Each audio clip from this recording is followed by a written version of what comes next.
헬스 강사 티키입니다.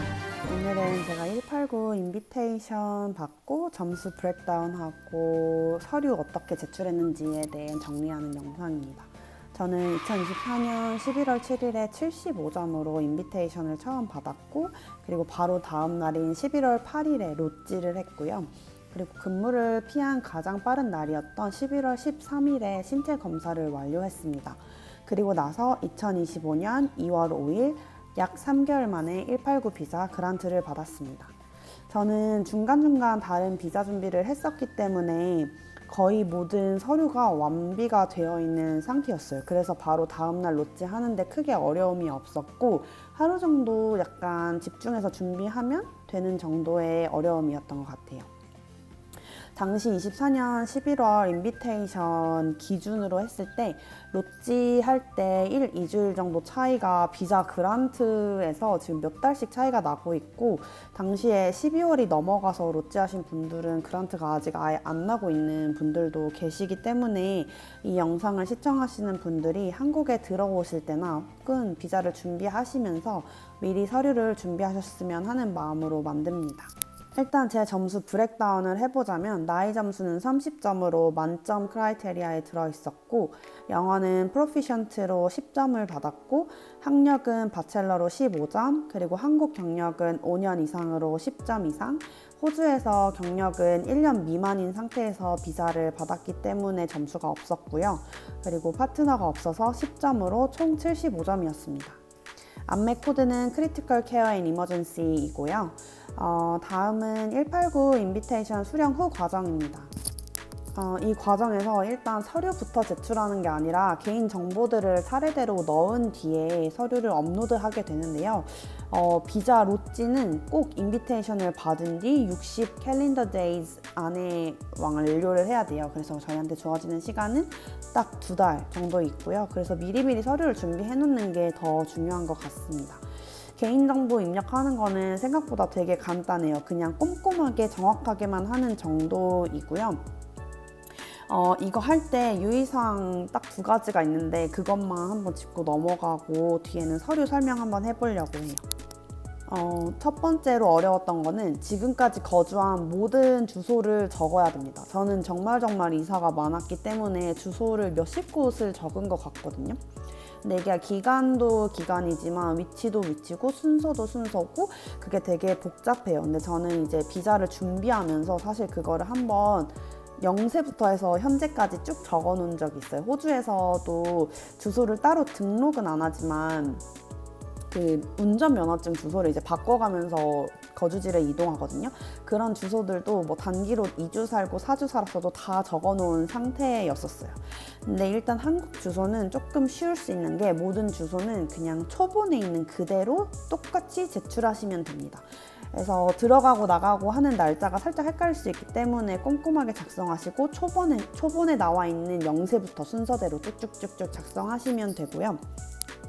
저처럼 해외에 거주했던 적이 있으신 분이 있으실 거예요. 저는 이제 해외 거주 기간이 꽤 다양하게 여러 곳에 있어요. 그래서 그 기록이 한국에는 없는 기록이고, 그 사이에는 이제 주소지를 바꾸거나 하진 않기 때문에 그 기간에는 이제 한국의 어딘가에 거주되어 있는 걸로 나오거든요. 근데 또 출입국 기록에는 제가 한국에 없었던 걸로 나오잖아요. 그래서 그 출입국 기록상 제가 한국에 없는 기간은 해외에 거주했던 곳을 적었습니다. 제가 이거를 미리 들어봤었어가지고 해외에 제가 이제 옮겨 다녔던 곳들을 다 적어놨었는데요. 그래서 그 지역과 날짜를 이제 최대한 정확하게 적으면 된다고 해서 최대한 정확하게 적었던 것 같아요. 사실 날짜는 조금 헷갈렸거든요. 어디 3개월 살고 어디 기숙사 3개월 살고 뭐 이런 식이었어가지고 몇 년 막 10년 전이니까 약간 정확히 기억은 안 났는데 최대한 할 수 있는 만큼 했었습니다. 그리고 또 해외 여행 기록을 적어야 돼요. 여행 기록은 이제 거주 기록에 영향을 미치진 않아요. 그 사이 동안에 뭐 거주지가 이동하진 않으니까요. 근데 또 제가 여기에서 세계 여행을 했던 적이 있어요. 그래서 입출국 외에도 그 외국에서의 이동이 되게 많은 거예요. 한국에서 어디를 나간 다음에 그 A라는 나라에서 B나라, B나라에서 C나라, C나라에서 뭐 D나라, E나라, F나라, G나라 이런 식으로 나라를 몇십 곳을 돌아다니고 한국에 돌아오잖아요. 그러면 그 출입국 기록에는 한국을 나갔다 들어온 거, 출국한 국가, 입국을 했던 국가 그 두 곳만 뜨잖아요. 근데 저는 그 안에서 해외 안에서 엄청 많은 곳을 이제 돌아다닌 거죠. 그러다 보니까 그거를 다 적는 게 저도 기억이 안 나고 찾을래야 찾을 수도 없는 거거든요. 그래서 여행을 많이 하신 분들 만약에 해외에 나가고 들어오고만이 아니라 어디에 나가서 그 안에서 또 다른 나라를 유럽을 가서 뭐 파리로 가서 뭐 이탈리아로 나온다 하면 그 사이에 뭐 4-5개 국가를 돌아다니잖아요. 약간 그런 식일 때 저가 알아볼 당시에는 이제 한국 출입국 기록에 남지 못하는 해외에서의 한국 외 국가끼리의 이동은 최대한 할 수 있는 만큼 적으면 좋으나 어차피 그걸 동일하게 적을 수는 없잖아요. 그래서 그냥 할 수 있는 만큼만 적으라고 되어 있더라고요. 그래서 저는 당시 이제 여권에 저 여행할 때는 도장에 날짜 적히는 때였거든요. 그래서 그거를 보고 최대한 비슷하게 적었고 저도 전부 적지 못했어요. 저는 너무 국가랑 도시가 다양해서 그걸 절대 다 적지 못했어요. 그래서 어느 정도 그냥 할 수 있는 만큼만 하고 넘어가면 되는 것 같고 또 해외 이동의 경우에 제가 A 도시로 출발하는 날짜가 한국에서 뭐 13일이었다고 치면 그 도시에 도착하는 날짜가 12일일 수도 있고 13일일 수도 있고 14일일 수도 있잖아요. 시차 때문에 이때는 이제 현지 도착일로 여권 도장에 적혀 있는 그 날짜 기준으로 적었습니다. 제가 이거 할 때 너무 이제 저의 그 과거가 너무 이제 복잡하니까 되게 많이 알아봤었는데 이렇게만 넣었고요. 그냥 제가 할 수 있는 만큼만 해서 넣었고 추가 서류 요청 없이 저는 비자 그란트가 잘 났습니다. 제 주변에도 비슷한 세계 여행한 친구가 있었는데 이런 식으로 했다고 했고 그러고 나서 딱히 문제가 없이 비자가 잘 그란트가 났습니다. 이게 비자 신청하는데 서류 준비하는 것보다 가장 이제 열받는 과정 중에 하나입니다. 그래서 이렇게 개인 정보를 넣는 시간이 끝나면 어떤 서류를 준비했는지, 제가 어떤 서류를 냈는지, 앞으로 어떤 서류를 준비하시면 될지, 어떻게 준비하시면 될지에 대해서 한번 정리해 드리겠습니다. EOI를 먼저 제출을 하고 저희가 인비테이션을 받고 로찌를 하고 실제 그란트가 나는 게 이제 영주권을 실제로 받는 과정이잖아요. 근데 EOI 제출할 때는 아무 서류도 내지 않았어요. 그때 우리 뭐 나 경력 얼마야, 나 어디서 일했고 뭐 영어 얼만큼 해, 이거를 저희가 뭔가 증명하는 서류를 내지 않았잖아요. 근데 이걸 인비테이션을 받고 로찌 할 때 그거를 증명하는 서류를 내는 단계가 로찌 단계라고 생각하시면 됩니다. 그리고 영주권 서류는 공증이 전혀 필요 없어요. 공증 아무것도 안 받아도 되니까 공증에 대해서는 걱정할 필요가 없다는 거 참고하시면 될 것 같습니다. 제가 실제로 했던 화면을 캡처해서 이거 하나하나 설명을 해드리려고 하는데요. 첫 번째는 birth or age evidence of라는 항목이 있어요. 이거는 신분과 나이, 내가 이 나이에 이 신분이 맞는지를 확인시키는 자료인데요. 저는 한국 여권, 한국의 영문 겸용 운전면허증, 그리고 호주의 빅토리아주의 운전면허증, 저는 온쇼고 이게 있었기 때문에, 그리고 주민등록증, 이건 한글로 된 부분이에요. 그리고 가족관계 증명서, 영문, 이렇게 5가지 서류로 제 신분을 증명했습니다. 그리고 다음은 영어인데요. 영어가 저희가 이제 뭐 superior, proficient 막 이런 식으로 있잖아요. 그 영주권을 줄 영어 점수를 10점을 받을 수 있는 사람인지를 증명하는 거고요. 저는 PTE 결과지 첨부만 했습니다. 그리고 다음은 qualification overseas, 이 직업군에 대한 해외에서의 제 자격을 증명하는 부분인데요. 저희 바첼러 마쳤잖아요. 바첼러 마친 증명, 한국 바첼러 졸업 증명서, 그리고 성적 증명서, 그리고 한국 간호사 국문 면허증을 냈습니다. 영문으로 내지 않았어요. 그리고 다음은 Skill Assessment Evidence of인데 호주 간호사 면허랑 호주 간호사 안맥 결과지를 냈습니다. NEC시면 NEC 내시면 되고요. 저는 제 거 크리티컬 케어 코드가 적힌 결과지를 제출했습니다. 그리고 다음은 트래블 다큐멘트. 이거는 현 여권만 넣었어요. 제가 여권이 총 지금 9여권들 합치면 한 3개 정도 되는데 만료된 여권에 그 앞에 있는 모든 해외 그 여행 기록이 담겨 있거든요. 하지만 그거 제출하지 않았어요. 제출하지 않고 결과 잘 나왔습니다. 다음은 Work Experience Australia Evidence of인데요. 호주 직장에 관한 거예요. 저는 직장이 2곳이 있었기 때문에 2곳의 오퍼레터와 페이슬립 그리고 그거를 각각 1개씩 제출했습니다. 이 부분에서도 전체 기간에 모든 몇 달이든 1년이든 그 페이슬립을 전부 제출하신 분이 계시더라고요. 근데 저도 그래서 그걸 중간에 이제 듣고 나도 하나만 제출하는 거 좀 너무한가? 약간 이런 생각이 들더라고요. 그래서 추가할까 했는데 그냥 안 하고 이 1개씩만으로 추가 서류 제출 없이 일단은 완료가 됐고요. 그리고 영문 레주메를 내는데 이거는 그냥 제가 직접 작성한 제 레주메를 내면 됩니다.